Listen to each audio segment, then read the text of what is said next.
Hello friends, welcome to GPSC online. આજના current અફેરની શરૂઆત કરીએ એના પહેલાં તમને એક સૂચના આપી દઉં કે જો તમે GPSC online application life time ખરીદવા માંગો છો તો તમારા જોડે આ છેલ્લી તક છે. એટલે કે 15 એપ્રિલ સુધી જ તમે આ એપ્લિકેશન લાઈફ ટાઈમ માત્ર 2500 રૂપિયામાં ખરીદી શકશો. 15 એપ્રિલ પછી આ એપ્લિકેશન લાઈફ ટાઈમ ઉપલબ્ધ નહીં થાય. જો તમને એપ્લિકેશન ખરીદવી છે તો નીચે આપેલા નંબર્સ ઉપર કોલ કરીને વધારે માહિતી મેળવી શકો છો. તો શરૂઆત કરીએ આજના કરંટ અફેરની. આજના કરંટ અફેરમાં સૌથી પહેલાં જોઈએ વ્યક્તિ વિશેષ. તો આજના વ્યક્તિ વિશેષ છે રખલદાસ બેનર્જી. અહીંયા તમે એમનો ફોટો જોઈ શકો છો. રખલદાસ બેનર્જી, તો તેમનો જન્મ ક્યાં થયો હતો? તો તેમનો જન્મ પશ્ચિમ બંગાળ ખાતે થયો હતો અને મૃત્યુ પણ કોલકાતા એટલે કે પશ્ચિમ બંગાળમાં જ થયું હતું. જન્મમાં ખાસ આપણે પ્લેસ યાદ રાખવાનું છે. તો બરમહાપોર ખાતે જન્મ થયો હતો. બરમહાપોર ક્યાં આવેલું છે? તો પશ્ચિમ બંગાળ ખાતે આવેલું છે. હવે રખલદાસ બેનર્જી કોણ હતા? તો આપણે સૌ જાણીએ છીએ કે તેઓએ સિંધુ ખીણની સંસ્કૃતિ સાથે સંકળાયેલા અગત્ય સ્થળોનું ઉત્ખનન કર્યું હતું. એની અંદર છે મોહેંજો-દડો. મોહેંજો-દડો પ્રાચીન નગરની શોધ કરનાર પુરાતત્વ શાસ્ત્રી એટલે કે રખલદાસ બેનર્જી. અહીંયા તમે એમને ફોટોમાં પણ જોઈ શકો છો. પુરાતત્વીય કારકિર્દી તેઓએ ડૉક્ટર બ્લોક સાથે શરૂ કરી હતી. તેઓએ મોહેંજો-દડો સભ્યતાની શોધ બદલ પ્રતિષ્ઠિત બનારસ હિન્દુ યુનિવર્સિટીમાં ઇતિહાસના પ્રોફેસર તરીકે પણ નિમાયા હતા. ખાસ યાદ રાખશો, સિંધુ ખીણની સંસ્કૃતિ સાથે સંકળાયેલા અગત્યના સ્થળો જેમ કે હડપ્પા, તો તેની શોધ 1921માં તે રાવી નદીના કિનારે આવેલું છે અને તેના શોધક દયારામ સાહની હતા. મોહેંજો-દડો, તો તેની શોધ 1922માં તે સિંધુ નદીના કિનારે આવેલું છે અને તેના શોધક હતા રખલદાસ બેનર્જી.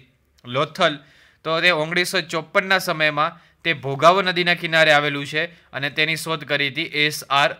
રાવે કરી હતી.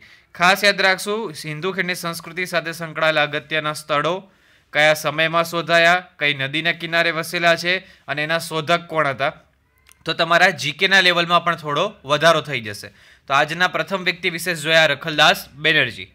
સેકન્ડ વ્યક્તિ વિશેષ જોઈએ આજના. અહીંયા ફોટોમાં તમે જોઈ શકો છો એક ક્રિકેટરનો ફોટો દેખાઈ રહ્યો છે. આ ક્રિકેટર એટલે કે વિનુ માંકડ. વિનુ માંકડનો જન્મ જામનગર ખાતે. તેમનું મૂળ નામ મૂળવંતરાય હિંમતલાલ માંકડ હતું. શું હતું મૂળ નામ? મૂળવંતરાય હિંમતલાલ માંકડ. તેઓ ક્રિકેટ સાથે સંકળાયેલા હતા. બેટિંગ અને બોલર તેઓ બંને હતા. એવા ક્રિકેટર હતા કે જેમણે દર ક્રમે બેટિંગ કરેલી હતી. ખૂબ જ અગત્યનું કહી શકાય અને પરીક્ષામાં સિમ્પલ એવો ક્વેશ્ચન પણ પૂછી શકે કે વિનુ માંકડ એ કયા ક્ષેત્ર સાથે સંકળાયેલા છે? તો વિનુ માંકડ ક્રિકેટ ક્ષેત્ર સાથે સંકળાયેલા છે. અને વિનુ માંકડનું મૂળ નામ શું હતું? તો મૂળવંતરાય હિંમતલાલ માંકડ. શા માટે પૂછાઈ શકે કે તેઓ એક ક્રિકેટર તો હતા પણ સાથે સાથે તેઓ એક ગુજરાતી ક્રિકેટર હતા, એટલે પરીક્ષાલક્ષી બની રહે છે. જોઈએ આજનો દિન વિશેષ. તો આજના દિન વિશેષમાં પણ છે રશિયાએ અંતરિક્ષમાં પ્રથમ માનવી મોકલ્યો હતો આજના દિવસે જ. કોણ હતો પ્રથમ માનવી? તો યુરી ગાગરીન હતો. યુરી ગાગરીનને કયા કયા સન્માન મળેલા હતા? તો order of Lenin and Soviet સંઘના હીરો. આ બે સન્માન યુરી ગાગરીનને મળેલા હતા. અને કયા અંતરિક્ષયાનમાં યુરી ગાગરીનને અંતરિક્ષમાં મોકલવામાં આવ્યો હતો? તો વોસ્ટોક નામના અંતરિક્ષયાનમાં તેમને ક્યાં મોકલવામાં આવ્યા હતા? અંતરિક્ષમાં મોકલવામાં આવ્યા હતા. આજના દિવસે જ મોકલવામાં આવ્યા હતા. તો આપણે ખાસ યાદ રાખશું. જોઈએ આજનું કરંટ અફેર. સૌથી પહેલી ન્યૂઝ છે કેન્દ્ર સરકાર દ્વારા COVID-19 સામે લડવા માટે ફંડ જાહેર કરવામાં આવ્યું છે. કેટલું ફંડ જાહેર કર્યું છે? તો કુલ 15,000 કરોડનું ફંડ જાહેર કર્યું છે. કેટલા? 15,000 કરોડ. તમામ રાજ્યો પ્લસ કેન્દ્ર શાસિત પ્રદેશોમાં આ ફંડ વહેંચવામાં આવશે. કુલ 5 વર્ષ સુધી આ યોજના ચાલવાની છે, એટલે કે 2024 સુધી. આ પેકેજનું નામ શું છે? તો emergency response and health system preparation package એ નામ છે. ખાસ યાદ રાખશું કે કેન્દ્ર સરકાર દ્વારા COVID-19 સામે લડવા કેટલું ફંડ જાહેર કરવામાં આવ્યું છે? તો 15,000 કરોડનું ફંડ જાહેર કરવામાં આવ્યું છે. નેક્સ્ટ ન્યૂઝ જોઈએ. ન્યૂ વર્ચ્યુઅલ બ્રેલી કીબોર્ડ ગૂગલ દ્વારા બનાવવામાં આવ્યું છે. તમને ખ્યાલ છે કે બ્રેલ લિપિ સામાન્ય રીતે કોના ઉપયોગ માટે હોય છે? તો જે અંધજનો હોય છે એ લોકો માટે આ લિપિ ખૂબ જ યુઝફુલ સાબિત થતી હોય છે. તો ગૂગલ દ્વારા એવું જ એક કીબોર્ડ વિકસાવવામાં આવ્યું છે, ન્યૂ વર્ચ્યુઅલ બ્રેલ કીબોર્ડ. દિવ્યાંગ અંધજનો માટે આ કીબોર્ડ વિકસાવવામાં આવ્યું છે. ક્લિયર છે? કોના દ્વારા વિકસાવવામાં આવ્યું છે? તો કે ગૂગલ દ્વારા વિકસાવવામાં આવ્યું છે. તો ગૂગલના CEO કોણ છે? તો ગૂગલના CEO સુંદર પિચાઈ છે.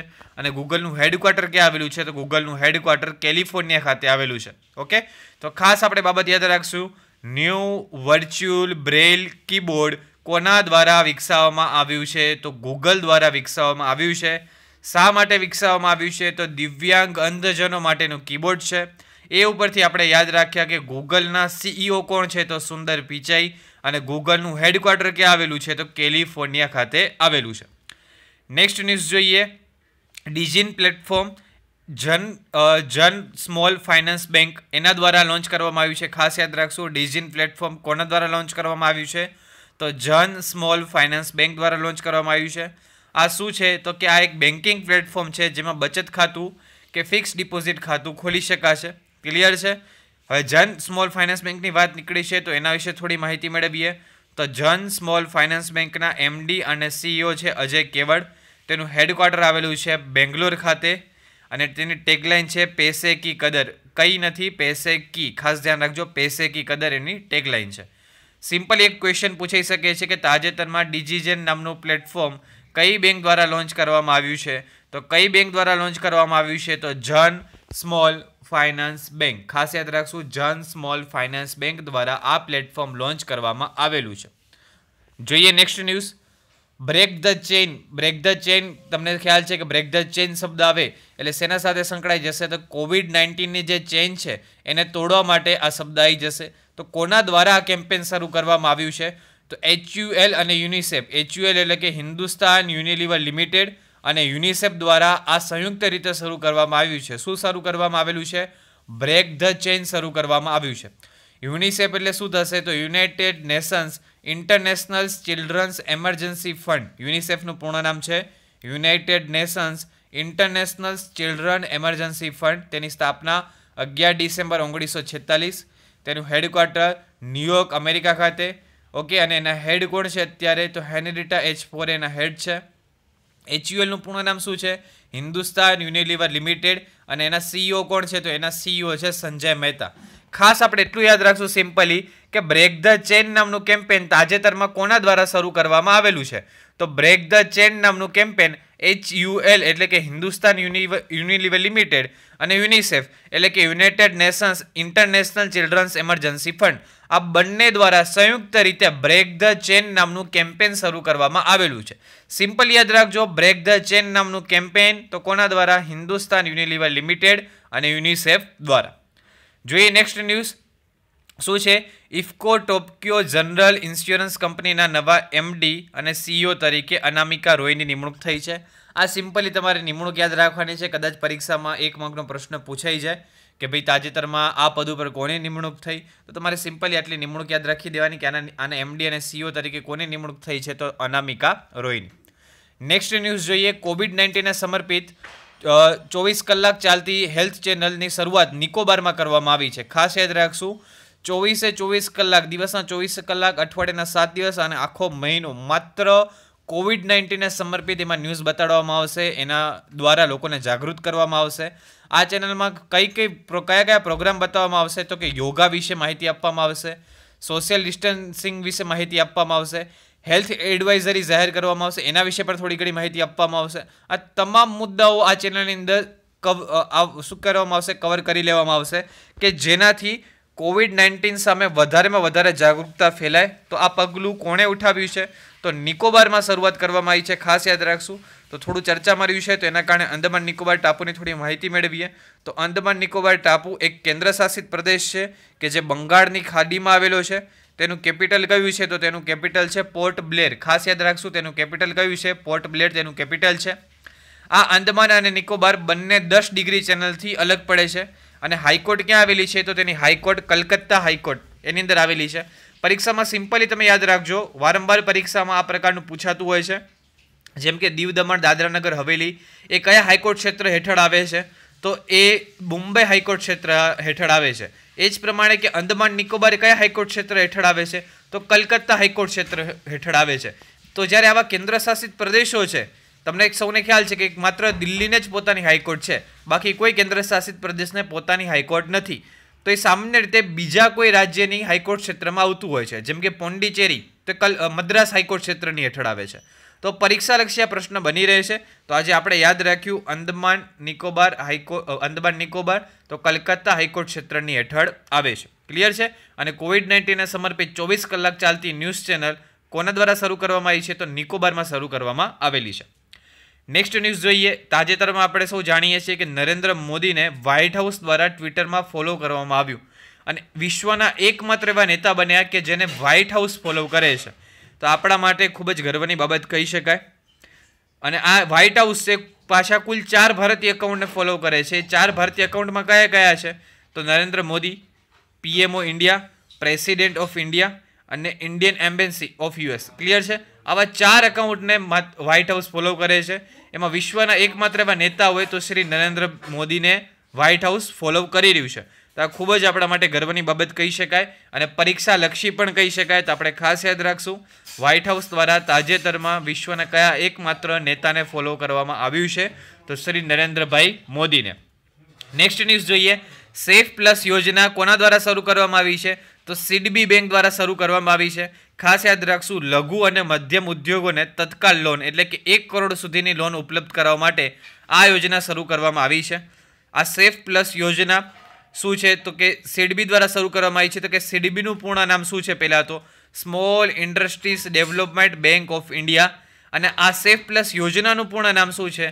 તો SIDBI assistant to facilitate emergency plus. Safe plus યોજનાનું પૂર્ણ નામ જોયું અને સિડબીનું પણ પૂર્ણ નામ જોયું. તો આ બંને પૂર્ણ નામ આપણે યાદ રાખશું. સિડબી વિશે થોડી માહિતી મેળવીએ તો સિડબીની સ્થાપના 2 એપ્રિલ 1930ના રોજ થઈ હતી. તેનું હેડક્વાર્ટર ઉત્તર પ્રદેશના લખનઉ ખાતે આવેલું છે. હેડક્વાર્ટર ક્યાં આવેલું છે? ઉત્તર પ્રદેશના લખનઉ ખાતે આવેલું છે. ચેરમેન કોણ છે એના અત્યારે વર્તમાન તો મોહમ્મદ મુસ્તફા એના ચેરમેન છે. ખાસ યાદ રાખશું સેફ પ્લસ યોજના કોના દ્વારા શરૂ કરવામાં આવી છે? તો સેફ પ્લસ યોજના તાજેતરમાં સિડબી દ્વારા શરૂ કરવામાં આવેલી છે. નેક્સ્ટ ન્યૂઝ જોઈએ. કોરોના વાયરસના કારણે 1 મહિનાની કટોકટી જાહેર કરનાર દેશ કયો બન્યો છે? તો દેશ જાપાન એ પ્રથમ દેશ બન્યો છે કે જેણે કોરોના વાયરસના કારણે 1 મહિનાની કટોકટી જાહેર કરી હોય. આ જાપાન દેશ વિશે થોડી માહિતી મેળવીએ તો જાપાન દેશની કેપિટલ કઈ છે? તો ટોક્યો છે. એના પીએમ કોણ છે? તો શિન્ઝો આબે છે. ચલણ શું છે? તો યેન છે. અને એની સંસદ સેના તરીકે ઓળખાય છે? તો તેની સંસદ ડાયટ તરીકે ઓળખાય છે. ક્લિયર છે? તો કોરોના વાયરસના કારણે 1 મહિનાની કટોકટી જાહેર કરનાર પ્રથમ દેશ તો કોણ આવશે? જાપાન આવશે. ખાસ યાદ રાખશું 1 મહિનાની કટોકટી જાપાન દેશ દ્વારા. નેક્સ્ટ ન્યૂઝ જોઈએ. ફિફા દ્વારા તાજેતરમાં રેન્કિંગ જાહેર કરવામાં આવી છે. આપણે સૌ જાણીએ છીએ કે ફિફા એટલે શેના સાથે સંકળાયેલી છે? તો ફૂટબોલ સાથે સંકળાયેલી છે. જેમ આઈસીસીસીઆઈ છે એ શેના સાથે સંકળાયેલી છે? તો કે એ ક્રિકેટ સાથે સંકળાયેલી છે. એ જ પ્રમાણે ફિફા એ ફૂટબોલ સાથે સંકળાયેલી છે. તો ફિફાનું પૂર્ણ નામ શું છે? Federation international day football association કે જેની સ્થાપના 1904માં થઈ હતી કે જેનું વડું મથક જ્યુરિચ સ્વિટ્ઝરલેન્ડના જ્યુરિચ ખાતે આવેલું છે. એના દ્વારા રેન્કિંગ જાહેર કરવામાં આવી છે. એ રેન્કિંગમાં પ્રથમ 3 ક્રમે કયા દેશો છે? તો બેલ્જિયમ, ફ્રાન્સ અને બ્રાઝિલ. ખાસ યાદ રાખશું ફિફાની રેન્કિંગમાં પ્રથમ 3 ક્રમે કયા દેશો છે? બેલ્જિયમ, ફ્રાન્સ અને બ્રાઝિલ છે. પ્રથમ ક્રમ પરીક્ષામાં પૂછાઈ શકે છે તો આપણે ખાસ યાદ રાખવું. નેક્સ્ટ ન્યૂઝ જોઈએ. સસ્તી કીટ પીપીઈ કીટ સસ્તી કોણે બનાવી છે? તો આઈઆઈટી કાનપુર દ્વારા બનાવી છે. તમને ખ્યાલ છે કે કોરોના વાયરસની લડાઈ સામે ડૉક્ટરો અને જે પણ નર્સ સ્ટાફ છે કે ડૉક્ટર સ્ટાફ છે જે હોસ્પિટલ સાથે સંકળાયેલો છે એ સ્ટાફને પીપીઈ કીટ ખૂબ જ જરૂરી પડે છે. પર્સનલ પ્રોટેક્શન ઇક્વિપમેન્ટ એ પીપીઈ કીટથી એમનું રક્ષણ થઈ શકે છે. તો એકદમ સસ્તી કિંમતે આ પીપીઈ કીટ કોના દ્વારા વિકસાવવામાં આવી છે? તો આઈઆઈટી કાનપુર દ્વારા વિકસાવવામાં આવી છે. ખાસ યાદ રાખશું ક્વેશ્ચન સિમ્પલી પૂછાઈ શકે છે કે સસ્તી કિંમતની પીપીઈ કીટ કોના દ્વારા બનાવવામાં આવી છે? તો આઈઆઈટી કાનપુર દ્વારા.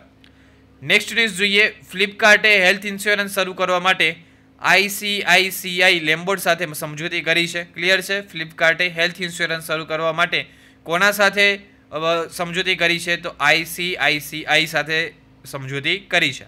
ઓકે. આઈસીઆઈસીઆઈ લોમ્બર્ડ ક્યાં એનું હેડક્વાર્ટર ક્યાં આવેલું છે? તો મુંબઈ ખાતે આવેલું છે.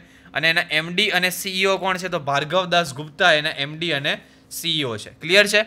નેક્સ્ટ ન્યૂઝ જોઈએ. આઈપીએલ શરૂ થવાની હતી પણ હવે તમને ખ્યાલ છે કે કોરોનાની આ પરિસ્થિતિના કારણે કદાચ આઈપીએલનું આયોજન નહીં થઈ શકે.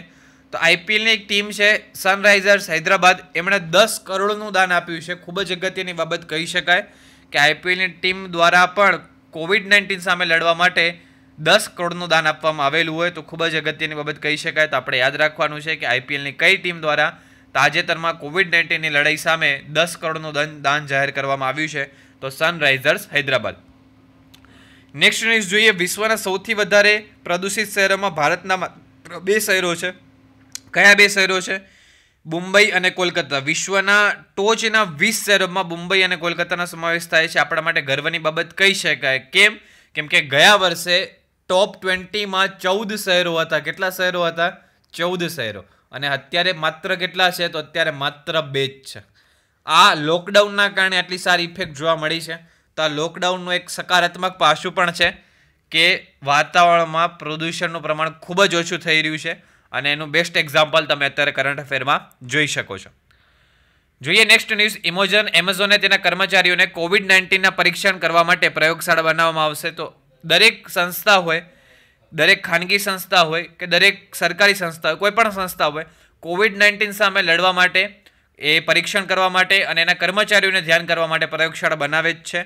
તો એમેઝોને પણ તાજેતરમાં બનાવવાની જાહેરાત કરી છે. આ એમેઝોનની થોડી વાત કરીએ તો તેની સ્થાપના 1994માં હેડક્વાર્ટર વોશિંગ્ટન DC ખાતે આવેલું છે. અને વર્તમાન CEO ની વાત કરીએ તો જેફ બેઝોસ છે. ક્લિયર છે? સૌથી અરબપતિ છે. કોણ છે? Jeff Bezos.